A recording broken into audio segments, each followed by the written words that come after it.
Adobe Reader as default PDF viewer in Windows 10. Hi everyone, it's Sophia to assist you today without any delay. Let's jump right in. First, open your PC, then go to search bar and click on Settings. In Settings, click on Apps. Then click on Default Apps, which is below Apps and Features. Scroll all the way down in Default Apps, and then click on Choose Default Apps by File Type. In here, search for .pdf.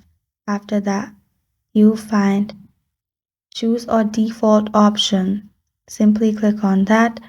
And if you have Adobe Reader, simply click on Adobe Reader and you're good to go. That's how you set Adobe Reader as default PDF viewer in Windows 10. Thank you for joining me today. If this video helped you out, please leave a like and subscribe for more. Got a question or want to suggest a topic? Comment below. I am Sophia signing off. Until next time.